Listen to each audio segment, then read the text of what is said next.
Hello, नमस्कार सर्वांना. श्री स्वामी समर्थ. तर इथे मी फ्लावरच्या भाजीसाठी थोडंसं खोबरं, लसूण, आलं, खसखस, थोडेसे काजू, त्यानंतर तीळ घेतले, टोमॅटो, फ्लावर नीट करून घेतला आहे.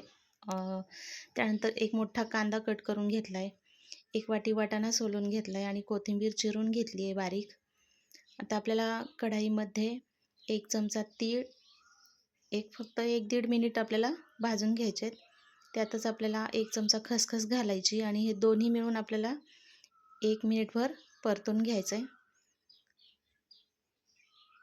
त्यातच आपल्याला 1 चमचाभर काजू घालायचे आहेत आणि थोडेसे गरम करून घ्यायचे आहेत. 1-1.5 मिनटं हे पण भाजून व्यवस्थित झालं की मग आपल्याला एका ताटात काढून घ्यायचं आहे. त्यानंतर कढईत 1 चमचा तेल घातलं आहे आणि आता आपल्याला ब्राऊन कलर येईपर्यंत खोबरं भाजून घ्यायचं आहे. खोबरं छान भाजून झालं आहे. आता आपल्याला एका प्लेटमध्ये काढून घ्यायचं आहे. त्यानंतर एक कांदा कट केलेला उभा पातळ कापून तो आपल्याला छान मऊ होईपर्यंत परतून घ्यायचा. त्यातच आपल्याला लसूण घालायचा आहे, एक 7-8 पाकळ्या. त्यानंतर थोडेसे आल्याचे तुकडे घालायचे आहेत आणि हे छान आपल्याला परतून घ्यायचं 1-2 मिनटं. हे सगळं थोडंसं मऊ झालं की लगेचच आपल्याला त्याच्यात एक मोठा टोमॅटो चिरलेला घालायचा आहे. आता आपल्याला टोमॅटो थोडा मऊ होईपर्यंत हे वाटण परतून घ्यायचं आहे. हा मसाला परतून घ्यायचा आहे. टोमॅटो मऊ झाला की आपल्याला एका प्लेटमध्ये काढून घ्यायचा आहे. नंतर हा मसाला थंड झाला की आपल्याला मिक्सरच्या भांड्यामध्ये जे काही कोरडे जिन्नस आहेत, खोबरं, तीळ, खसखस, तर याची आपल्याला मिक्सरला पावडर करून घ्यायची, म्हणजे बारीक वाटून घ्यायचं आहे.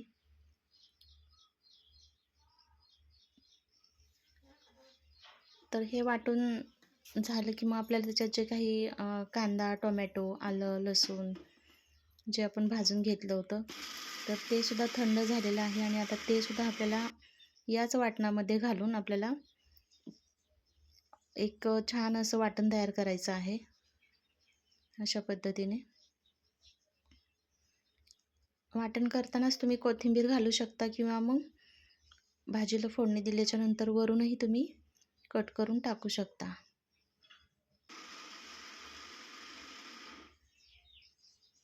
तर वाटण आपलं तयार आहे. कढईमध्ये 2 चमचे तेल घातलं आहे.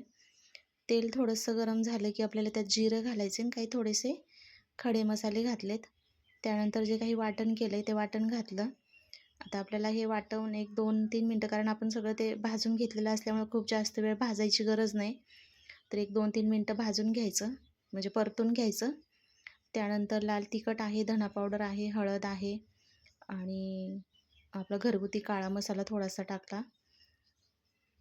तुमच्याकडे जे काही मसाले असतील ते तुम्ही घालू शकता.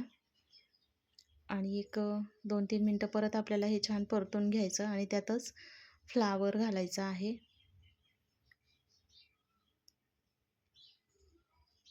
नंतर 1 वाटी वाटाणा घातला आहे. वाटाणा फ्लावर घालून मिक्स करायचं आणि फ्लावर आणि वाटाणा शिजण्यासाठी आपल्याला थोडंसं पाणी घालायचं आहे.